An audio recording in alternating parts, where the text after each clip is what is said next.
Siapa sih yang nggak mau jadi juragan sawit? Punya kebun luas, panen melimpah, tiap bulan tinggal hitung untung sambil ngopi. Tapi jangan buru-buru euforia. Banyak pemula semangat, tapi ilmunya minim. Mereka pikir jadi petani sawit itu cuma soal buka lahan, beli bibit, tanam, selesai. Padahal, salah langkah di awal bisa bikin rugi puluhan juta. Di video ini, Sawit Bebas bakal bongkar 5 kesalahan fatal petani sawit pemula, berdasarkan pengalaman nyata di lapangan. Ada satu kesalahan yang bisa bikin dompet jebol dan kepala pusing 7 keliling. Penasaran? Tonton sampai habis. Siap jadi petani sawit sukses? Yuk kita mulai! Kesalahan pertama yang sering banget dilakukan petani pemula, langsung tanam bibit sawit tanpa uji tanah sama sekali. Banyak yang mikir, tanahnya subur kok, pasti tumbuh. Padahal, ini langkah yang sangat berisiko dan bisa bikin rugi besar di kemudian hari. Ibaratnya kayak nikah sama orang yang belum pernah kamu kenal, nggak tahu sifat aslinya. Tanah juga punya karakter sendiri. Ada yang asam, ada yang kekurangan unsur hara, bahkan ada yang terlalu banyak air. Kalau kamu nggak kenal tanahmu, kamu nggak tahu apa yang dibutuhkan pohon sawitmu. Misalnya, kalau pH tanah nggak cocok, pupuk yang kamu tabur bisa jadi sia-sia. Pohon sawit jadi kurus, pertumbuhannya lambat, dan buahnya sedikit. Bahkan, pupuk mahal yang kamu beli nggak akan terserap maksimal kalau kondisi tanahnya nggak mendukung. Akhirnya, hasil panen jauh dari harapan.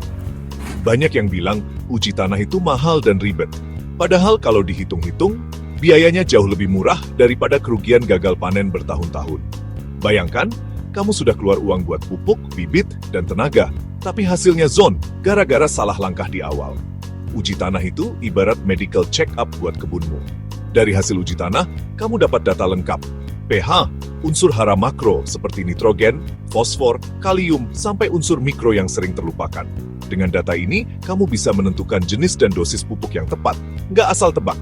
Minimal banget, kamu bisa cek pH tanah pakai alat sederhana yang harganya terjangkau, atau bawa sampel tanah ke laboratorium pertanian terdekat. Prosesnya juga nggak ribet, cukup ambil sampel dari beberapa titik, lalu serahkan ke lab. Hasilnya bisa jadi penentu masa depan kebunmu.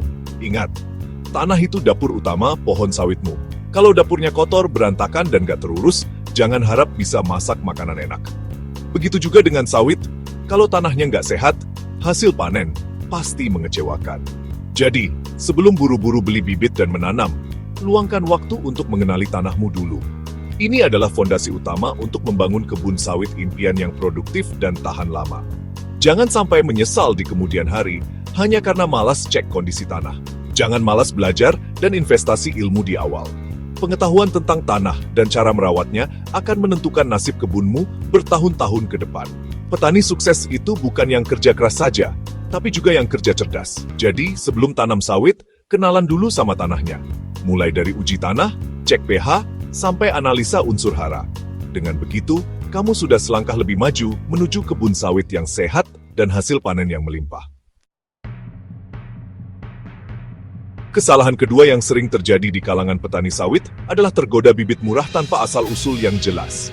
Banyak petani, terutama yang baru memulai, mudah buai dengan harga miring yang ditawarkan di pinggir jalan atau pasar tradisional. Padahal, harga murah seringkali menyimpan risiko besar yang tidak terlihat di awal. Bibit murah itu biasanya bibit abal-abal, alias bibit mari iles. Ditanam 100, hidup separuh, produktifnya entah kemana.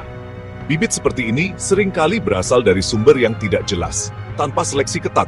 Bahkan, kadang diambil dari pohon induk yang tidak produktif. Akibatnya, pertumbuhan bibit tidak seragam, banyak yang layu, dan akhirnya gagal tumbuh. Bahayanya, kualitas bibit yang buruk baru ketahuan setelah 34 tahun. Bayangkan, setelah menunggu bertahun-tahun, ternyata pohon yang tumbuh malah jantan semua. Buahnya kecil atau daging buahnya tipis. Kerugian waktu, tenaga, dan biaya pun tak terhindarkan. 4 tahun kerja keras, harapan, dan modal bisa sia-sia kalau bibit yang dipilih ternyata salah. Tidak hanya rugi secara materi, tapi juga mental petani bisa jatuh karena hasil yang tidak sesuai harapan. Karena itu, jangan pernah kompromi soal bibit. Wajib hukumnya membeli bibit dari sumber resmi dan bersertifikat. Sumber resmi biasanya sudah melalui proses seleksi ketat, sehingga bibit yang dijual benar-benar terjamin kualitas dan produktivitasnya. Bibit asli selalu dilengkapi dokumen lengkap, sertifikat, dan kemasan bersegel. Semua ini adalah bukti bahwa bibit tersebut sudah lolos uji mutu dan siap ditanam dengan harapan hasil maksimal. Jangan cuma percaya janji manis penjual, selalu minta bukti nyata berupa dokumen dan sertifikat. Jangan ragu untuk mengecek keaslian dokumen, bahkan bisa konsultasi ke Dinas Pertanian setempat jika ragu. Lebih baik keluar uang lebih di awal untuk bibit berkualitas, daripada menanggung kerugian besar di belakang. Investasi pada bibit unggul adalah langkah awal menuju kebun sawit yang produktif dan menguntungkan. Ingat, bibit adalah cetak biru kebunmu. Kalau salah memilih bibit, hasil panen pasti mengecewakan, sebaik apapun perawatan yang dilakukan. Jangan gambling masa depan kebunmu hanya karena tergiur harga murah. Pilihlah dengan bijak, karena keputusan hari ini menentukan hasil bertahun-tahun ke depan. Pilih bibit unggul, panen pun maksimal. Kebun sehat, hasil melimpah, dan masa depan keluarga pun terjamin. Ingat, bibit bagus adalah investasi masa depan. Pilih yang terbaik dan nikmati hasilnya sepanjang masa. Kesalahan ketiga yang sering terjadi di kebun sawit adalah pemupukan asal-asalan. Banyak petani berpikir bahwa semakin banyak pupuk yang diberikan, maka hasil panen akan semakin melimpah. Padahal, anggapan ini justru bisa menjadi biang kerok dompet jebol dan kerugian besar di kemudian hari. Banyak yang mikir makin banyak pupuk makin bagus, padahal salah besar. Pupuk yang diberikan secara berlebihan tidak hanya membuang-buang uang, tapi juga bisa merusak tanah dan tanaman. Tanah jadi keras, akar sulit berkembang, dan pohon sawit malah stres. Akhirnya, hasil panen bukannya naik, malah turun. Pemupukan harus tepat jenis, dosis, dan waktu, sesuai hasil uji tanah dan umur tanaman. Setiap kebun punya karakteristik tanah yang berbeda, jadi penting banget untuk melakukan uji tanah secara rutin. Dengan begitu, kita tahu pasti kebutuhan nutrisi tanaman sawit kita. Jangan ikut-ikutan tetangga, kondisi tanah bisa beda jauh. Apa yang berhasil di kebun sebelah belum tentu cocok di kebun kita.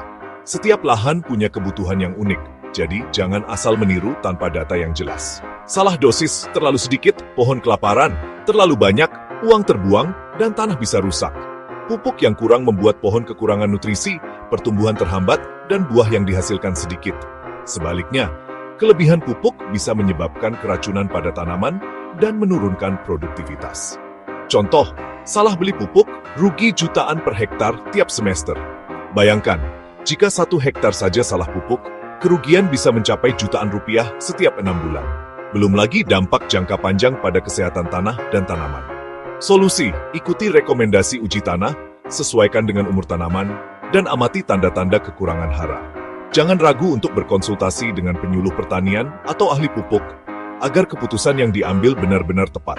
Catat jadwal dan dosis pemupukan, evaluasi hasilnya. Dengan pencatatan yang rapi, kita bisa tahu mana metode yang paling efektif dan menghindari kesalahan yang sama di masa depan. Jangan pakai sistem kira-kira, semua harus terukur. Gunakan alat ukur atau timbangan agar dosis pupuk yang diberikan benar-benar sesuai kebutuhan tanaman. Setiap rupiah untuk pupuk harus maksimal hasilnya. Jangan sampai uang yang sudah susah payah dikeluarkan malah terbuang sia-sia hanya karena salah cara pemupukan. Dompet aman, pohon sehat, panen melimpah. Dengan pemupukan yang tepat, bukan hanya tanaman yang subur, tapi juga keuangan keluarga jadi lebih terjaga.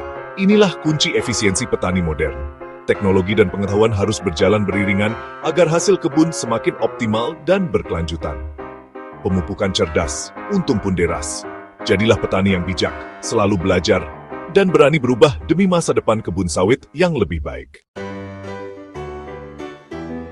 Kesalahan keempat, malas memangkas pelepah sawit. Banyak yang sayang, padahal pelepah tua cuma nyedot nutrisi dan bikin kebun gelap lembab sarang hama. Panen pun jadi susah. Buah nyangkut, pemanen bisa terluka. Solusinya, pangkas pelepah tua, sisakan 2 di bawah tandan termuda, Songgo 2. Pemangkasan rutin bikin pohon sehat, sinar matahari masuk, hama ogah datang. Gunakan alat tajam, potong rapi biar batang nggak luka. Pohon rapi, panen mudah, hasil maksimal. Jangan biarkan pelepah tua jadi beban. Pruning simple, hasil panen double. Kesalahan kelima, panen buah mentah karena nggak sabaran. Buah mentah, rendemen minyak rendah, harga dipotong, bahkan bisa ditolak pabrik. Niat cepat dapat uang, malah rugi. Tanda buah matang, minimal 5-10 brondolan jatuh di sekitar pohon. Warna oranye kemerahan mengkilat juga jadi indikator, tapi brondolan tetap patokan utama. Sabar menunggu buah matang, hasilnya harga lebih tinggi, dan tonase berat. Jangan panen hanya karena tandan besar atau warna berubah. Panen tepat waktu, keuntungan maksimal, reputasi pemasok TBS berkualitas. Pabrik senang, dompet tebal, sabar panen, untung pun maksimal. Itulah 5 kesalahan fatal petani sawit pemula. Dari malas uji tanah, bibit abal-abal, boros pupuk pohon gondrong, sampai panen buru-buru. Menanam sawit itu maraton, bukan sprint. Salah langkah di awal, rugi bertahun-tahun. Jadilah petani pintar, mau belajar dan melek informasi. Ilmu pertanian sekarang mudah diakses, manfaatkan untuk kebun sehat dan untung. Sukses kebun sawitmu 90% ditentukan ilmu dan perencanaan. Sisanya kerja keras. Kalau video ini bermanfaat, like, komen, dan subscribe channel Sawit Bebas Kang Hudan. Tanam ilmunya dulu, baru tanam sawitnya.